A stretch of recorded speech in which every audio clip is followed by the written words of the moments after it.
鸡腿的肉切丁，放上姜丝、酱油、黑胡椒、麻油、料酒，然后 marinade， 放半个小时让它入味。香菇呢，前一天晚上你就要泡上，然后切丝。泡的这个水不要扔，做饭的时候就用这个水。土豆、胡萝卜丁、青豆准备好。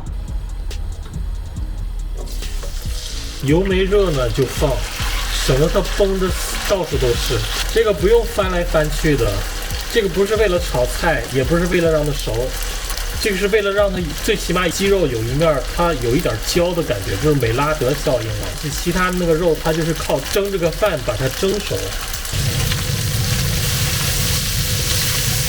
所以你看，有一面它是焦的。泰国香米吃完了，这个是东北大米，再放上糯米，因为这本身就跟糯米鸡和那个粽子有点像。